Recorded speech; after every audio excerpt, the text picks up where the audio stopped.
Hey everyone, Rick Albert here. Today we're going to be interviewing good friend, brother-in-law, and repeat client, Mike Wylie. So Mike, why don't you go and introduce yourself and what you do in the real world? In the real world, I am the director of cybersecurity services for Richie Made Technology Solutions. So, from a day-to-day perspective, I keep the cyber space safe. Nice. Yeah, one of the reasons why I want to have this conversation is now that in LA, just about everyone's working from home. And when we're at work, we have certain security measures in place, but we don't necessarily have that when you're in your own home. So I want to talk about what people can do. So I guess if we'll just get right into it. So because of the quarantine, what are some of the precautions that people need to take and that they normally would have at their office, but they need to take at home? So, I guess there's two different perspectives. There's the employer perspective and then also the employee, which I think everyone's responsible for security. But the two things that come to mind and things that we've coached our clients on through this transition where essentially the entire world has gone into, I would say quarantine, but they have tested their business continuity plans and disaster recovery plans almost overnight. And the first thing is physical security. So the Los Angeles Sheriff's Department, I read an article the other day that said crime has already increased and they expect that to keep happening. That was a little bit contradictory to what I originally thought, because I thought, well, we're all at home, so there's going to be no home robberies in the middle of the day like we typically see in Los Angeles. But I believe obviously people are concerned with their finances. Anytime there's uncertainty, crime goes up. And so physical security of office space. So if we're all working from home and bad guys know that the office buildings are unoccupied, and that's where you've got servers and expensive equipment and probably still a lot of monitors, and there's no one that's going to be there, that's a prime opportunity, not just at night but all through the day, where people can go and break in and steal things, whether it's, like I said, monitors, servers, hard drives, those kind of things. And it also brings up another concern that in California, we've got the breach database, where if you have 500 records or more that are lost, stolen, it could be just, let's say you've got 500 customers that you've sold properties to, and you have record of those in your email, and that's sitting on a hard drive or a thumb drive in your office, and that's stolen. In California, you need to report that, and you're basically on a naughty list in the database where it says what happened, that you lost those records of your customers. You have to send out notices, credit monitoring to those people. And then also earlier this year, the California Consumer Privacy Act, CCPA, went into effect. And so that also has monetary damages that companies have to pay if they violate certain laws or regulations, and then also if they're just negligent with protecting consumer data. So those are two things that especially if you've got hard drives laying around, backup drives that aren't encrypted, that those could be stolen, and not just the physical cost of that being a harm to the company, but then also the regulations and the reporting and other things that you have to get involved as well.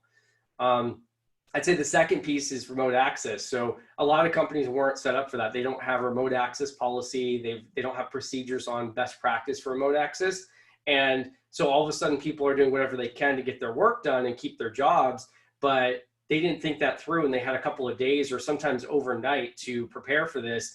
And so they open up insecure ports, they allow remote access from anywhere in the world, and the bad guys are taking advantage of that. I mean, we can see that there's ransomware attacks that are going on, all kinds of exploits that are happening in the wild. So the bad guys are taking advantage of this. I did read one article that some of them are being nice enough and they're not good to attack hospitals during this period, Oh, bless their but the heart. rest of us are still fair game. So remote access without things like CASB or Shadow IT, where the company can still try and protect some of the data while people are working from home.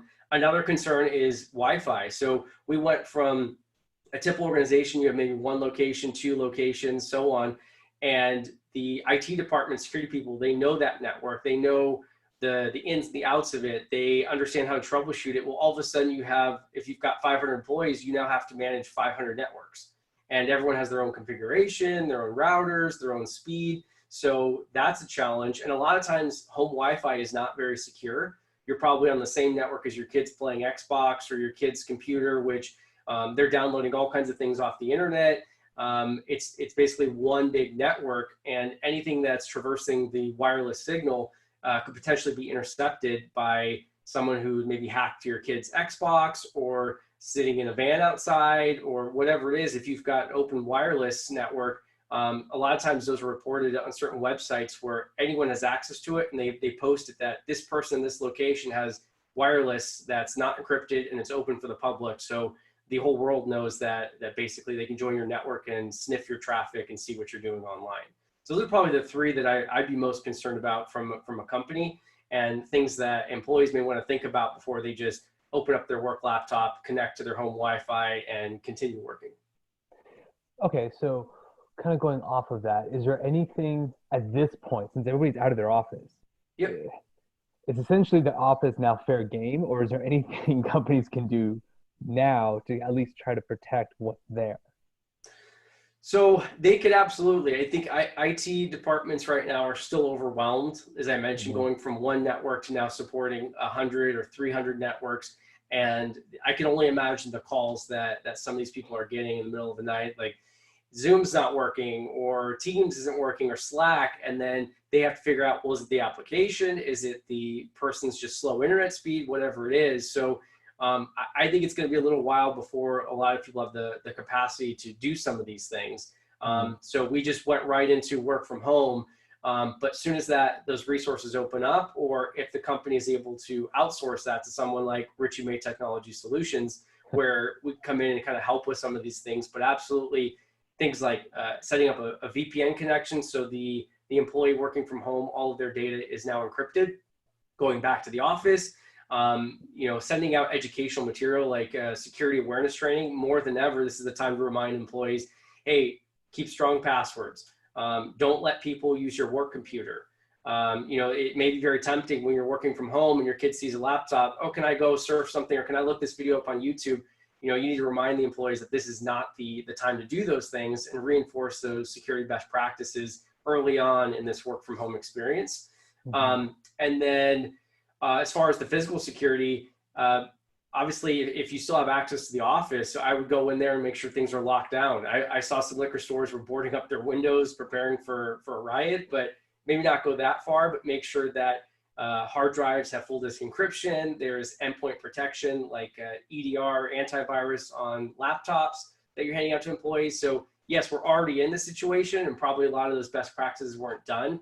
But as soon as we have the time or the resources, or we can outsource those tasks to someone else, a lot of companies and people need to start thinking about those things as quickly as possible, because I get the feeling we're going to have a big influx in breaches and stuff like that, because someone's home computer was compromised and it didn't have proper updates or antivirus.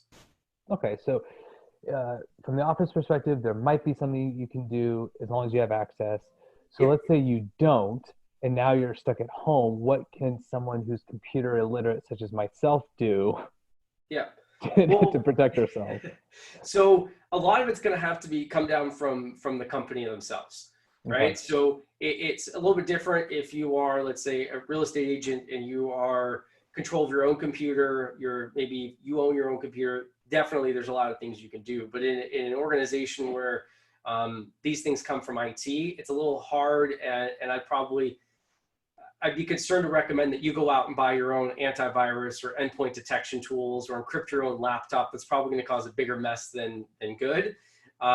So I think it really depends on the type of company and where things are coming from. But the most you could do as an employee is just go back to the security awareness and think about the best practices, and really just listen to whatever IT or security is telling you. So if they say use a VPN, do that. If they say, don't lend your computer to any family members or guests, make sure you follow those rules. If they say lock your computer when you step away from it, all those things that you were taught and those best practices, think about those and go the extra mile. When you look at an email, double check it. Look at the sender, look at the attachment, look at all those things we talked about with phishing or malware that comes in through an email. Take the extra second, especially in these times, and think about those things of, should I click this? Should I put in my password here? That's probably the best thing that most of us can do who are not getting those things from IT or security at the moment. And I'm sure those things will come, like better antivirus and updates and stuff like that. But a lot of that's going to be on the company side. Right. Okay. So since you touched on emails, I feel like emails is such a vulnerable spot, especially like in real estate when we send out offers, we have pre-approval letters, sometimes with a buyer and they have a mortgage guy, so they're sending information that way. Sure. What can we do from an email perspective to just add our own layer of, protection? Yeah. So there's a couple of things on the company side. Richie May Technology Solutions. I actually managed the. We launched a COVID-19 indicator of compromise tracker. So basically, everything that we see in our clients is monitoring their security. If we see an email, a URL, a domain name, a file name, whatever we see related to a scam, specifically related to coronavirus or COVID-19, we're tracking that. So we actually keep a database on our blog that's updated in real time with all the different senders. So you as an employee probably wouldn't go there and check every email you get against our database, but companies Mhm. can use that and implement them as block lists so their employees don't get hit with that. On the employee side, so like yourself, some things that you can do is the pretty much the usual. You could take a look when you get these emails. Be very cautious of any attachments that you get. That's the number one way that malware is introduced into an environment. So, is this attachment really something I would expect? Is this something I should click on? So think twice about that. Looking at the where things are from, anything that's outside the organization, immediately it's a little bit more skeptical of, is this something I should be looking at more than just reading the text in the email? Is there anything that stands out as far as spelling and grammar mistakes? Are there logos that don't make sense? Are there anything in the email that is that has urgency or is asking me to act on something, like click this link? We're running out of, let's say, face masks, order now, those kind of things that are giving kind of like an urgency. Those are typically tactics that the bad guys use when they're setting up email campaigns. And there's millions of malicious emails sent every day. So as you mentioned, that's something to focus on and just take your time, double check. When in doubt, send those emails to IT or security and have them look at it. But you don't want to be clicking on it and then after the fact say, maybe I shouldn't have done that. Yeah, I remember, I think because you guys work with our company, and a couple of years ago on our development side, an email went through trying to approve a huge purchase. Yeah. And instead of it saying, I think it was supposed to be the letter I in the email, someone changed it to a capital L. So if you didn't Yes. pay attention, you would have thought that actually did come from your coworker. Yep. And they almost approved, I think it was like a $10,000 or $20,000 purchase. But luckily in our systems, we're like, that's not normal. That doesn't look right. And that's when we figured it out real fast. Yeah, I mean that was one of the more sophisticated ones that I've seen, where they tried to clone your domain name, replace Hmm. one letter, and it looked like they actually compromised possibly a vendor of yours, and they were looking at emails going back and forth because they had your signatures from multiple people in Mm. the company. They knew who was approving invoices. We did a full investigation, and there was no compromise on your side. But I'm guessing one of the vendors you work with or one of your customers, someone else was compromised, saw that and they were trying to basically pull money out of that. But you guys had a lot of things done right, good security, so you weren't breached. Someone reported that email, so they did a great job with their security training and knowing how to report that. And then you also had internal procedures, which I won't go into detail on, but that mitigated that as well. So it wasn't just that anyone could request money and it got pushed through accounting. There's a lot of procedures in place to prevent something like that. So all those things went a long way, and that's evidence that something like that works. But the tricks and the tactics the bad guys are using, they're getting more sophisticated. They're preying on anyone they can. During the research we did for our COVID-19 indicator database, we were seeing about 1,900 domain names registered with the name COVID or Corona per day. So people, some of Mm. those might be legitimate sites, but I'm feeling a lot of those are going to be fake maps. They're going to be scam messages. They're going to be used for phishing. So a lot of stuff coming out. The bad guys are always looking for new ways to get into your environment. Do you notice, because like, I guess there's two ways. Like one, if I'm a hacker, I can either go for the big fish, the big companies, because if I can get them once, I get a huge chunk of money. Or am I better off going with the smaller fish, like the smaller companies? Yes, you have to go through more of them, but because their security isn't as sophisticated, I have a higher probability of success? Like, what are Yeah. you seeing on that end? I would see it mixed. So there's two different avenues. You've got some of them that are just mass distributed. So it's malware or phishing campaigns, and they'll basically send it to anyone they can. Mhm. And in those cases, it doesn't really matter, right? They find a vulnerability or something that's wrong with Microsoft or Adobe or some type of product, and Microsoft announces the patch. The moment that those updates come out from Microsoft or Adobe or whoever, attackers go to town and they say, well, we assume that a lot of people aren't updating right away, so we're going to go ahead and build malware that takes advantage of that vulnerability. And so a majority of people, you can look at some graphs, but it's pretty consistent that when the patch comes out, some people update, but it takes a while for everyone to get that updated. So from that time it's released to the time that 99% of us have it, they've got that window of opportunity to exploit or make their malware work. And so there's basically a diminishing return on their malware essentially. And so they'll do that mass. They'll spread it to as many people as they can, but it's pretty short-lived. Then the targeted stuff, they tend to go for people that are a little bit weaker in security, but also have a need for their data, or that it's a big deal if they lose it, right? And so if you can easily work from home, if you can easily recreate your data, that's not really a target for them. They're interested in the companies that have maybe like hospitals, right? So if you can't work with your computers because you need patient records, you need to send requests, emails, that kind of stuff, they know that the hospitals are going to pay money, right? Or the city, for example, they're going after a lot of cities because they know the city has a lot of money and they need that for police reports. But they always claim that they don't. That's why they keep everything. Well, that's what they say, but apparently they do. Yeah. So it just depends. We see both. We see some very interesting, sophisticated, where they attack hospital networks and they know they can get a lot of money out of that. But then we also see some other stuff that's just, every one of our clients gets the same email. It's just mass produced. Got it. Okay.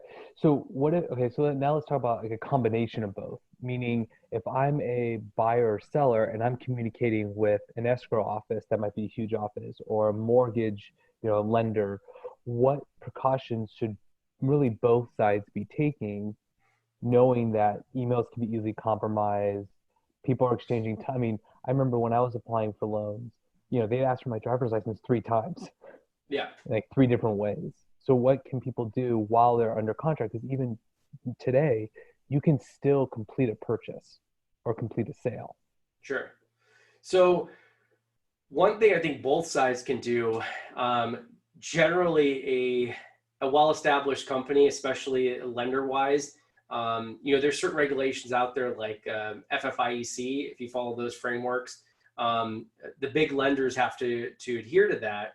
And when they do that, one of those things is that you have to educate your customers about cybersecurity. So you have to be hit a certain threshold to need to comply with that. But I think everyone should, as far as the loan officers, real estate agents, escrow companies, title, all that, as far as educating their customers. But then also on top of that, enforce best practices, right? I know it's difficult when you've got a consumer who's 70 years old and they might say, well, I don't know how to use this portal that you set up. And so it may be tempting to bypass and say, all right, just text it to me or email it to me or whatever it is. But enforcing that, say, and educate the consumers, like, I'm doing this for your best interest, and here's why, and maybe come up with a scenario about how someone lost their life savings and because they didn't follow best practices, and that's why we do these things to protect you. I think way too often we see, and I've experienced that with a real estate agent and a lender that requested Not us. email. What's that? Was it from us? No. Someone else. I didn't think so. You guys are good with your security, but they requested that stuff and they asked, hey, could you send over a tax return? And it's like a Yahoo account. And those type of things are then encouraging or making it okay for consumers to do those type of things, right? When the consumer might not know in a lot of situations that sending a tax return or a W-2 or some confidential information to a Yahoo account that has no security on it, and not just picking on Yahoo, Gmail, doesn't matter, but a personal type of account is not good. That person can get easily hacked. There's no enforcement for security, right? There's no IT or security person looking at that stuff. But the more that businesses make those things available to the consumer, not force them to use best practices, the more consumers think, well, that's okay. That's fine if someone calls me that. And I know I'm going to name them, but Barclay Bank. I have a customer of them, and they have called me and said, we think there's fraud on your account on numerous occasions. And they said, please verify the last four of your social or your mother's maiden name. And I said, absolutely not. You just called me. You can verify who you are and give me some information on my account that only Barclay would know. And then I will answer your question. They say, well, we can't do that till you verify your identity. Sorry, then I'm not going to do business with you, or we're not going to, figure this out. But, and they'll say, okay, well, you can call me back on this number. Another big no-no, right? Because I could easily call you and say, hi, I'm from, Bank of America. Please verify your social. And you say, no, I'm smarter than this. I watched this webinar with Rick and Mike. I'm not going to do that. But then I say, well, call me back on this number, 818, blah, blah, blah. And then you call back. That's my phone number. It doesn't really prove anything about identity. So if those situations happen, the consumer needs to go ahead and look at the website for Barclay or Bank of America, whoever they're working with, look at that phone number, or go back to prior correspondence and use that phone number. But if someone calls you, there's no way to validate them unless they give that information. So I think that's a big no-no for banks and lenders and whoever. And I've seen not just the big banks do it, but also smaller companies will call me and say, this is so-and-so from escrow, or so-and-so from even a notary. And the notary called and said, I want to come to your house. What's your address? So, sorry, I'm not going to give you my address. You called me. I said, what's the loan number? What's the escrow number? What's this? I don't know. It's not in front of me. Then call me back when you know that information. But, doing those things by asking, it seems harmless, but that opens up the door where then that's acceptable and okay for anyone to call and ask for your address, for your social, those kind of things. It's not good practice. So both sides, consumers need to stick their ground, say, I'm not going to give out information unless you validate yourself. And then on the other side, the companies need to practice those best practices and enforce that with their employees, and not just call or ask for things in insecure channels. And correct me if I'm wrong, but Yahoo, Gmail, all of those, they're off the hook when it comes to security. It's not like if your email gets breached, you can go to Gmail saying, well, you should have done a better job protecting me. For the most part. I mean, we're still seeing what happened with the big Yahoo breach. I got an email about a month ago that said they're still working on a settlement for, multi-billion dollar settlement for the breach that they had. It seems like almost a decade ago. So they're still working that piece out. But so for the most part, no, right? And especially it puts a lot of people in liability. You're basically being negligent by using those free personal accounts and not having security. There's no encryption.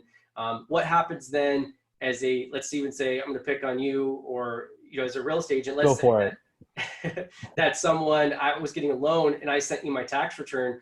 I don't know why I'd be sending it to you, but even if I did, what's the next step? Maybe you were being nice enough and saying, I'll pass this on to your loan officer, but what's the next thing you do? You might forward it, which is now it's in your inbox and in your sent box, or you might upload it to the portal on their behalf, which means you have to download that document. It's now sitting on your maybe personal desktop or downloads folder. You're basically just spreading that information all over the place in insecure channels. So in those situations, I think it's important just to think about, you've got to have the company-wide email that's got a paid email gateway, so it's looking for those bad emails. You've got encryption. None of those free email accounts have full end-to-end encryption. They try and use encryption, but the way most email works is that it attempts to use encryption. If the other party does not accept encryption, then it sends it in plain text over the internet. And it never tells you either way. It just is best effort to encrypt. If not, sorry, we tried. Yeah. Well, because I know when I send out offers and we have to include proof of funds, I always make sure the account numbers are crossed out. Yeah. Even if I've had clients send it to me and they didn't. So I actually, sometimes I'll print it out, cross out their account numbers, and then rescan it just to make sure you can't see it. And then I send out the offer, because the other side doesn't care. They don't need that information. They just need to see the number and that the name matches. Yeah. Yeah. I mean, those kind of things that most people don't think about, right? They're probably just receiving that on their Yahoo account and then forwarding that off, which, for as long as they have that account, it's probable that your data is in there. I mean, how often do most people go into their sent box and delete out things that they sent. Right. So in the No, meantime, totally your good. tax return, your bank account numbers, all that stuff is sitting in some real estate agent's sent box. Hmm. That makes sense. Okay, so so if let's say someone's watching this, they're freaking out, and they start interviewing IT companies, what questions should they be asking to know that they're actually decent? That's a good question. So I was interviewed by another publication on how to pick a security provider, but I haven't Mhm. done any articles or interviews as far as IT providers. Um, I think it's one of those things, just like any industry, of asking as many questions and getting educated. If you know someone who's in the industry who can also help interview or give you some questions, I think it's very similar. Like, how would you find a good contractor? You've just got to go through and try and educate yourself as much as possible, get as much information, and make an educated decision. It's troubling how many times there are IT providers out there that are trying to get with the new trend of security, and they say, we now offer security services and IT services, so you don't need to go anywhere else. And Mhm. these are the companies that are coming to us. I just got an email yesterday from a company that saw our COVID-19 IOC tracker database. And they said, this is cool, but a customer told me that you guys launched this, but how do I use this? And I go to their website to see who they were, and their homepage says, manage security for businesses. Like, if they don't know what a basic, like how to block an IP address or an email address, how are they offering security services? So, not just looking at their website and say, cool, they offer security services, we're good to go. I think we've seen in the mortgage space, we've seen, someone's going to correct me here, but I think about 2021 ransomware cases just in the last year. At least 2 of those were with an IT company that was in the lender's environment. So it was basically they were have remote control, remote access to the company, Mhm. and the bad guys saw that, and so they took over the entire IT company's remote access tool and breached all of their customers. And they Wow. installed ransomware. They pushed it out to everyone else. So their IT company was the way that they got compromised with ransomware. So Well, that's there's embarrassing. yeah, it is. Yeah. And I went to that IT company's website, and they had a blog that talked about how to prevent against ransomware, and I thought that was pretty ironic. Oh, that's funny. Okay, so is there anything else we should be aware of, like just in general? Because it sounds like it's a mix of both IT, but also kind of social engineering, just being smart outside of the computer. Yeah, so I think everyone sees like Mr. Robot, or these things on the news of how there's this sophisticated hack where someone rappelled down from a skylight and bypassed all the security, and all that stuff is really cool. But most of the stuff that we see, the way the bad guys get in, the way systems get infected, ransomware gets distributed, a lot of these things are just human errors. Right? There's a lot of security tools out there. Microsoft has built an antivirus. They provide updates. It's a lot of the times the root cause of the incident that we see was really just someone made a mistake. They weren't doing updates to their computers. They let the license lapse for their antivirus. Their users clicked on emails that they weren't paying attention to. Little things that people make mistakes. So I think more than ever, when we've got this pandemic and everyone's freaking out, we're more susceptible because we've got maybe a kid that's right next to us, or we're cooking dinner while working and we're doing multiple things. And so we really need to think about with email and links and those kind of things, we just have to slow down for a second, double check it, and not just make any rash decisions on clicking, opening, installing, those kind of things. I think that's probably the biggest thing that most of us can do during this work from home period. That's awesome. All right. Well, thank you so much for all of this. How can people get a hold of you? Sure. They can check out our website, richiemaytech.com, or they can reach out to us, info@richiemay.com. Well, thank you so much for this. If you need anything, of course, I'm here for you. And I appreciate you answering all these questions. Thanks, Rick. All right. Talk to you soon. Bye. Bye. Hey everyone, hopefully you liked the video. If so, please don't forget to give it a like, maybe show some love in the comments. Also don't forget to subscribe. We do have other videos posted. please go ahead and watch them, enjoy them. They'll be posted somewhere here. Feel free to click or just view the channel in general. Thank you guys so much. I'll see you next week.